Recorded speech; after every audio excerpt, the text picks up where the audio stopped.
Dragonfolk, I'm going to start this off with a warning. We are going to be talking about some culturally offensive content in Magic the Gathering. If this is triggering to you, please click off of the video. But if you wish to learn about something that is going on as far as the culturally offensive cards that are being talked about from the Legends set, then stay tuned. But otherwise, just understand that this is not a means to bring attention and hype up these cards. It is simply something to talk about in regards to the fact that these cards will not be included in the Lost Legends slot for Dominaria United for very obvious reasons. So hang tight and we'll talk about it.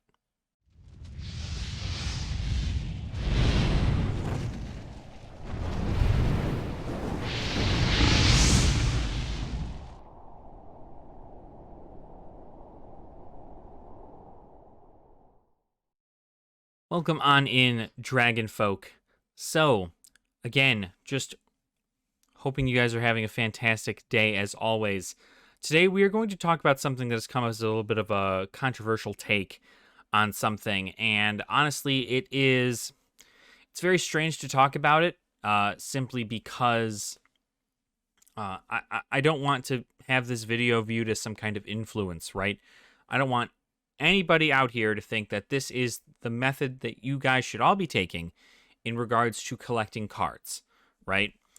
So what we're going to talk about today is the fact that, as was announced with the Lost Legends slot in Dominaria United, there are cards from Legends, as well as from other sets, but specifically these ones from Legends, that will not be put into the slot to be pulled from these packs, right?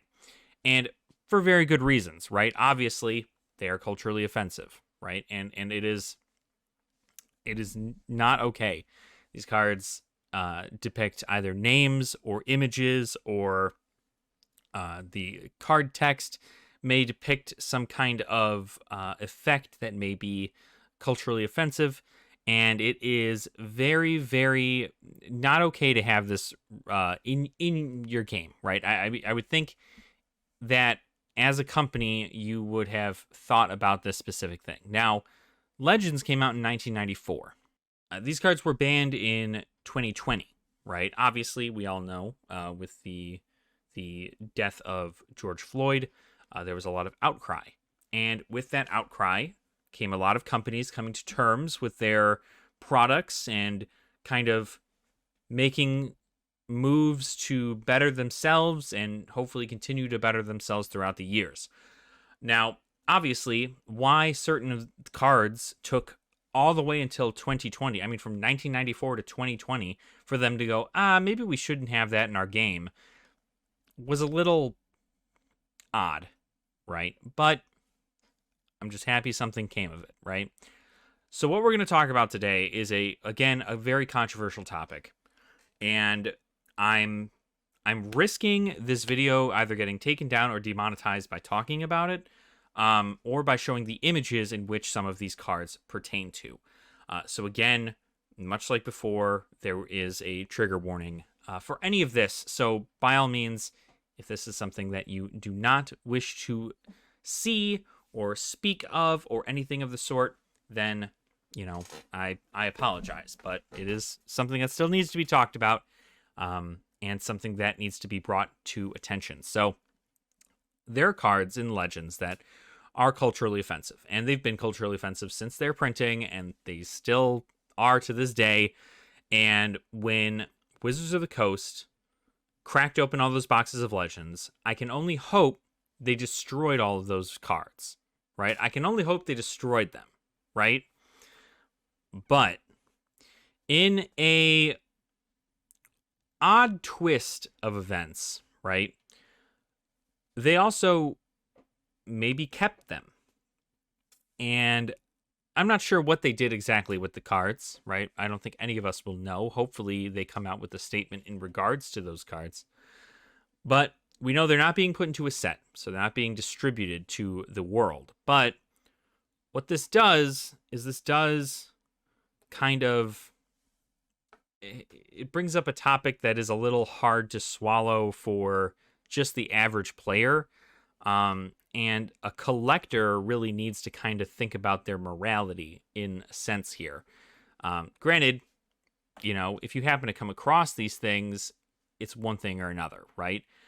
But for instance, let's bring up probably just for a little bit, we're going to bring up the most, probably so far from what I can tell, the most like straightforward culturally offensive card that Legends has, that honestly the game of Magic has ever seen, right? And that card is Invoke Prejudice. So, Invoke Prejudice, obviously you can tell, right? It's a blue card. You can tell the art is obviously very synonymous to a certain clan of individuals who nobody likes. I would hope nobody likes. 4 blue, right? And it's an enchantment. And its text reads, and I quote, "If opponent casts a summon spell that does not match the color of one of the creatures under your control, that spell is countered unless the caster plays an additional X, where X is the casting cost of the summon spell." So, if you can't make the correlation between that effect and the image, I won't spell it out for you. Do some research on some stuff. But anyway, we'll take that down for now. That card is one of the few that are banned from play. They are banned from most sites selling them. And they're banned from just anything regarding Magic the Gathering, which is great. It's a great start. But unfortunately, what that does is that opens up a different kind of market.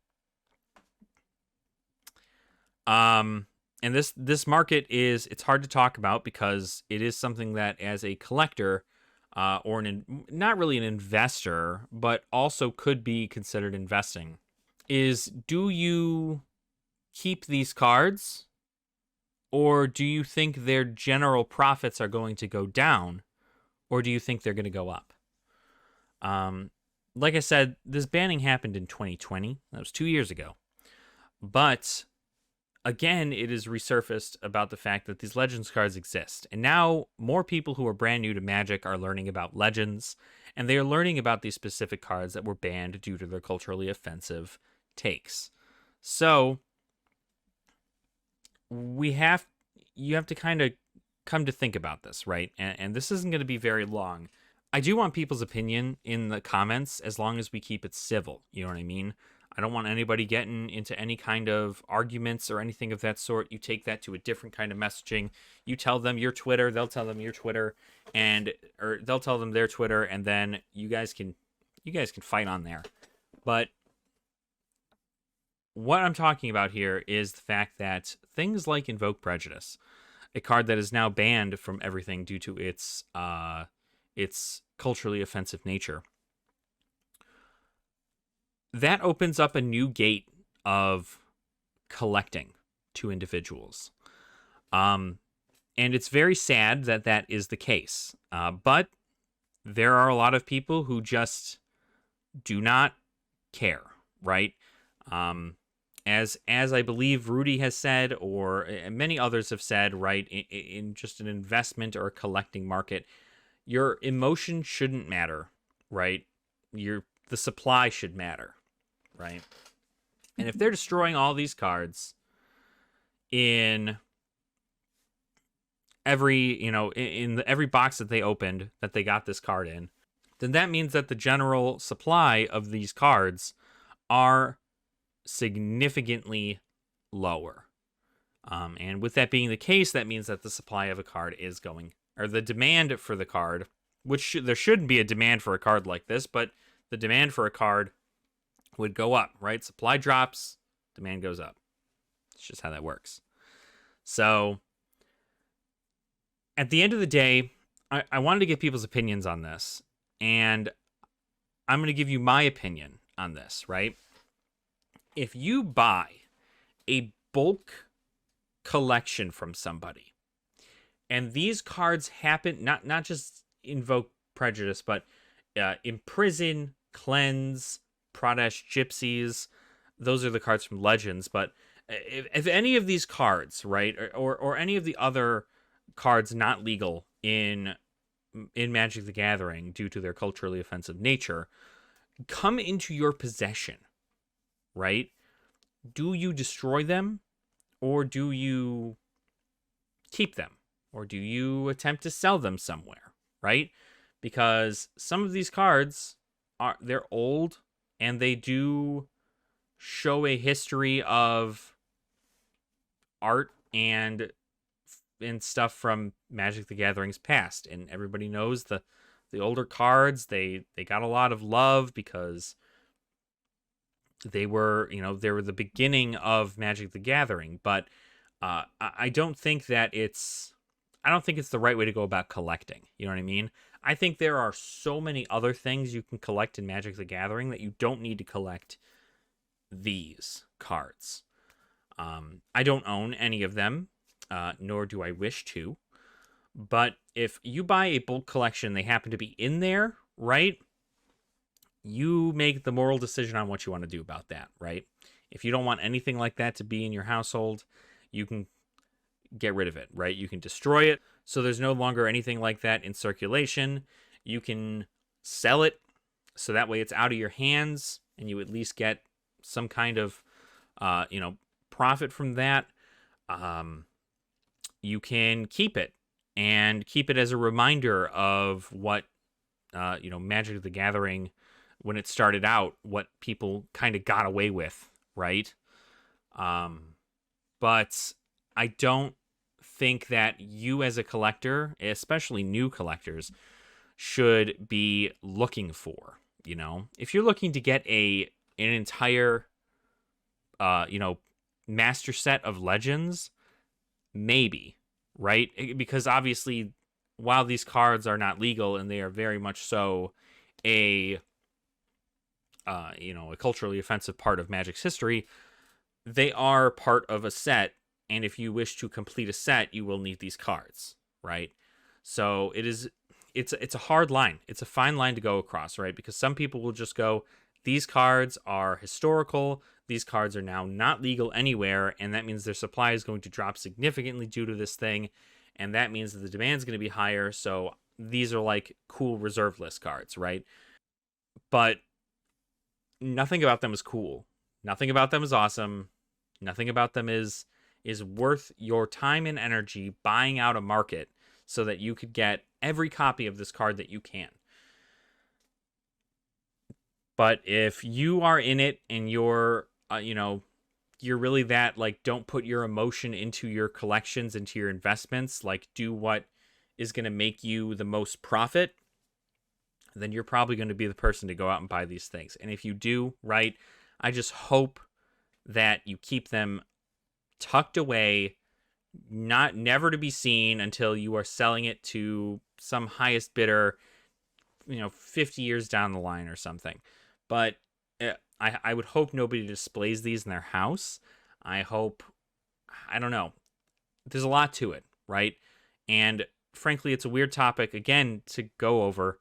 But I'm happy that Magic the Gathering and Wizards of the Coast have taken steps to remove these cards and remove artists that make these cards, the art the way they are. Because there was some issues with the artist for Invoke Prejudice as well, and it was this whole thing. So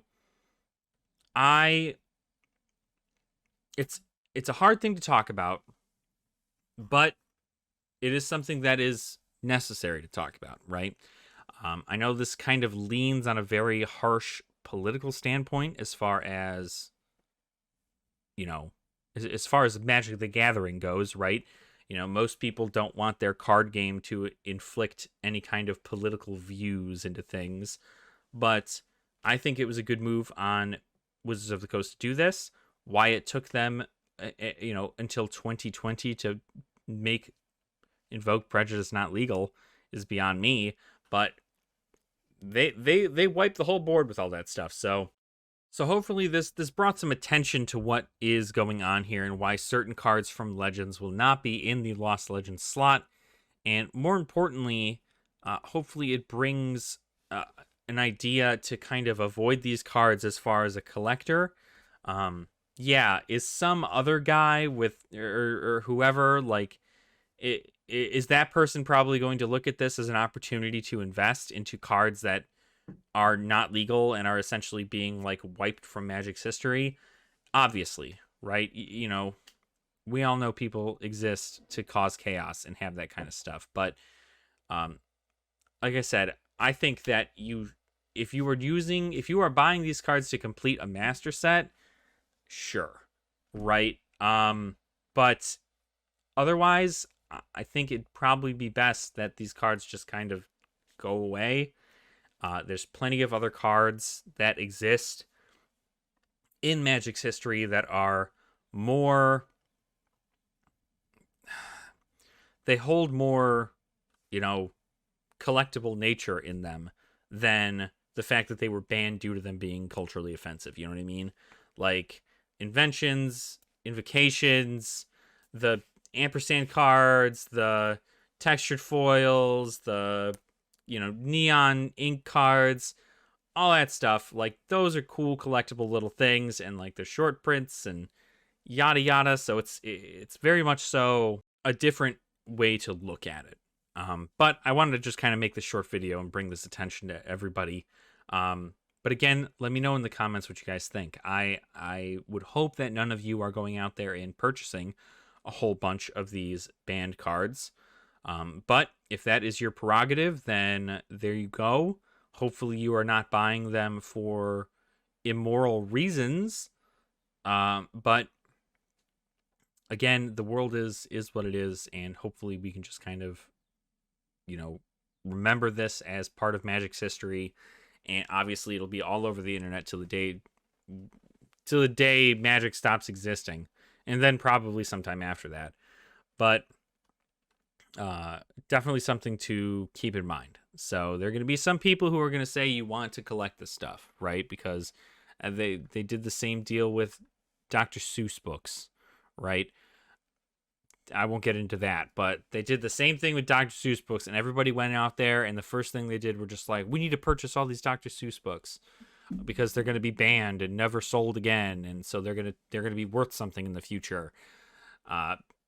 That's kind of what happened with this, and hopefully everybody has a better moral standpoint on it, but not many do. So just keep that in mind when you're making your choices for purchases, right? Your smart purchases in life. And hopefully you can, go to your grave knowing that you never personally bought a super culturally offensive card for your own personal gain. And you can go from there. So thank you all so much for watching. I do really appreciate your support. Thank you again. Wanted to, make sure that we have this discussion amongst all of us. Again, let me know in the comments down below what you guys think. Let me know, your own opinions on it. And while you're down there, make sure to like the video. Also subscribe to the channel as well if you have not already. Again, we are going to be doing a giveaway pretty soon on the channel, so hopefully you guys will be ready for that. We do also have a Patreon in the description down below, which I am happy to, at the end of this video, introduce our new patrons to the channel. So we will have our new patrons set up and ready to go. We have a new tier on our patron list that is for $15 a month. You can actually get some free packs from me. You get 3 booster packs, right, of my choice, just at random. So, you send me your address, I send you the goodies, whether or not you want just the rares or whatever, or if you just want everything, you just let me know and we'll work it out from there. So happy to have everybody supporting this channel. Really happy to continue to bring you guys content that you all enjoy. And again, right, Patreon's a better way to help us out, right? In case you have anything to spare further than just your subscription, but just being subscribed is enough for me. I'm happy to have you here in the lair and happy to continue to entertain you for more than 5 minutes. So thank you again, and remember, to make it a great day or not, the choice is up to you. I'll see you all soon. Nerd out.